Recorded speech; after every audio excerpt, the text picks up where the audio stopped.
Mamdani is winning the New York City mayoral race. Let's talk about this.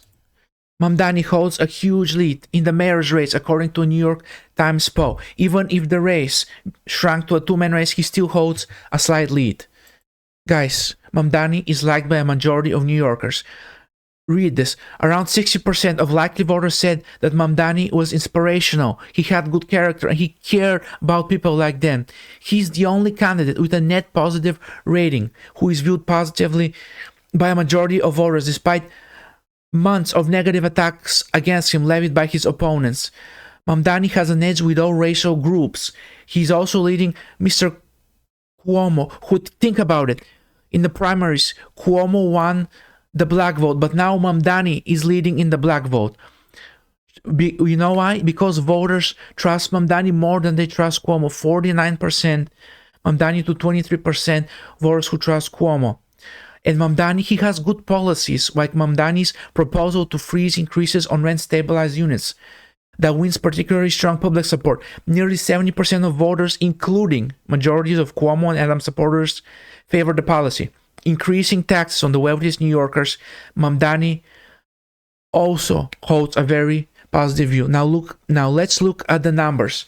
These are the actual numbers from the poll. Mamdani, 49% approval and affordability compared to Cuomo's 23% approval. Crime, they're about equal. Dealing with the Trump administration, Mamdani holding a slight lead, 36% to Cuomo's 31%. Housing, Mamdani, 46% compared to Cuomo's 24%. Taxes and spending, Mamdani, 41%. Cuomo, 30%. Israeli-Palestinian conflict, Mamdani, 43%. Cuomo, 16%. Wow, Mamdani is crushing Cuomo on every policy. Guys, if you like this video, please subscribe. If you subscribe, you're my hero. Thank you so much. Now, let's talk about former Governor Cuomo, who has been levying very negative attack ads against Mamdani, saying he's too inexperienced, saying he's too ideologically left-leaning to lead a global financial capital like the city of New York. And now, let's remember why former Governor Andrew Cuomo had to step down from his governorship, because he had sexual harassment accusation levied against him. And his own party, the Democrats, were saying, we are going to impeach you if you don't step down. So he had to resign because the Democrats wanted him to resign, or else he would have been impeached. And 80% of voters believe that he really did something wrong or illegal. Guys, compare that to Trump. Trump, he has far worse sexual allegations against him.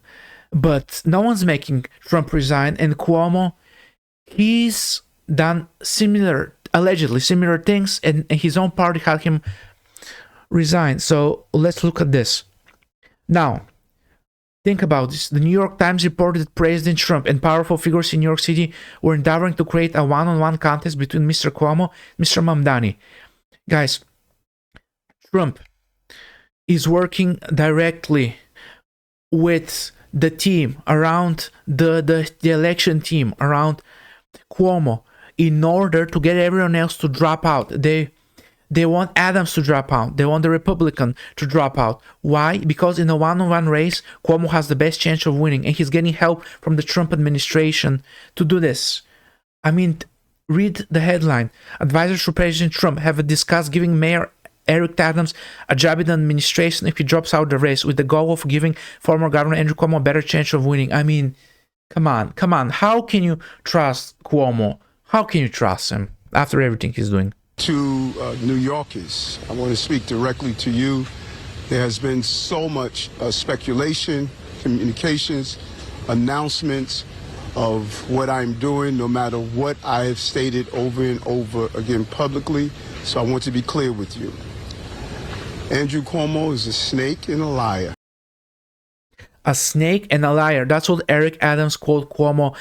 And I agree with him. That's what Cuomo is. And now he's trying the same tricks once again, but this time they're not working. But now let's talk about Eric Adams. Now remember, Eric Adams was elected at the first year. He had a very good approval rating, but now only 10% of likely voters are backing Mr. Adams. Nearly 50% of New Yorkers said they would never consider supporting him. Higher than any other candidate, and he does not gain traction in the poll on any single issue. Wow, wow. I mean, wow. He has too much corruption allegation against him. And remember what happened earlier this year after an extensive mayoral lobbying campaign. The Trump administration intervened earlier this year to get the corruption charges against the mayor dismissed so he could help enforce the president's deportation agenda. Guys, have you wondered why Trump isn't going against New York City when it comes to deportation, against raids? Remember what he's doing on Chicago. He declared war on Chicago, but why isn't this happening in New York City? Because of Eric Adams. Adams has agreed to follow ICE agenda in order for Trump to assist him in his mayoral bid and maybe give him a job in his administration as the ambassador to Saudi Arabia. Think about this. Now, let's look at some other polls. In all polls, Mamdani is leading. There's a Zenith research poll from July 16 where Mamdani is 28 points ahead. The New York Times polls from this week, Mamdani 21% ahead. Emerson College, Mamdani 15% ahead. Mamdani is virtually ahead by double digits in all polls. I mean, wow, this guy is crushing it. He's doing a really great job. And on another note, your democratic socialism has been just the center of everything that people talk about.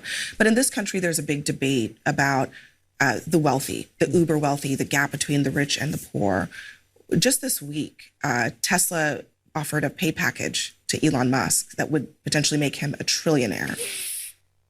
Do you think trillionaires should exist? I think the better question is whether working people should exist, because what we're seeing right now is amidst this incredible wealth, we have people who are keeping the city running that have to now live outside of the city, outside of the state. There are New Yorkers who are living in New Jersey and Pennsylvania and Connecticut because they just can't afford to live here.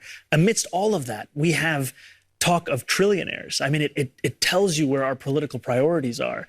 And that's what is so frustrating, is that when we talk about the cuts to SNAP benefits here in New York City, the throwing of millions off of their health insurance, it's not just a incident that has taken place in Washington, D.C. It is a function of the largest wealth transfer we've ever seen.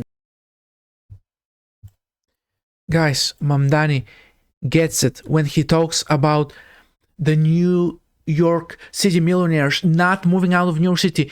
See, they're always fear-mongering. They're always like, hey, if you raise tax on us, we're going to move out of New York City. Wait, no, you're not moving out of New York City.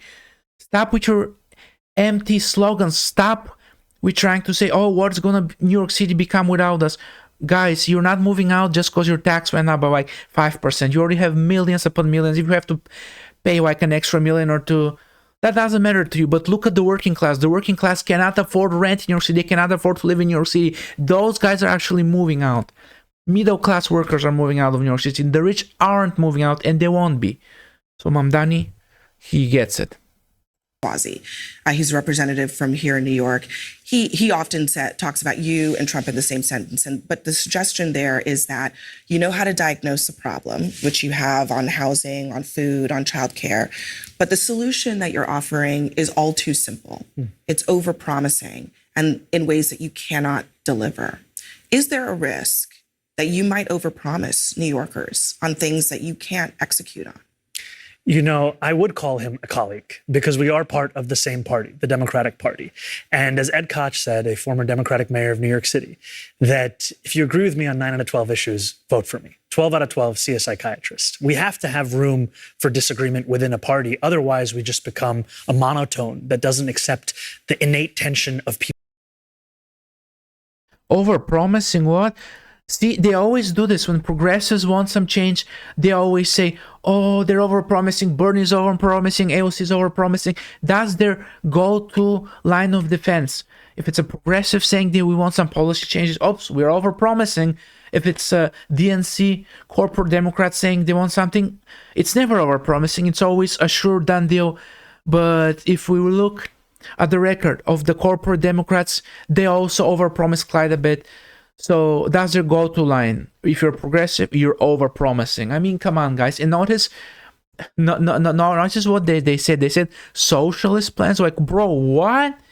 These are not socialist plans. He just wants to help some workers. And that's not, bro, that's not socialist. It's like, what? Guys.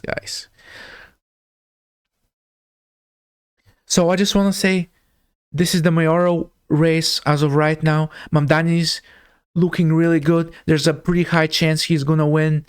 So we just need to go out and vote, and that's it. Thank you for watching, and one last thing. If you enjoyed this video, please like, comment, and subscribe. It will mean the world to me. We're a small channel. We're trying to grow. We're trying to spread a positive message on progressivism. Please subscribe. Thank you very much.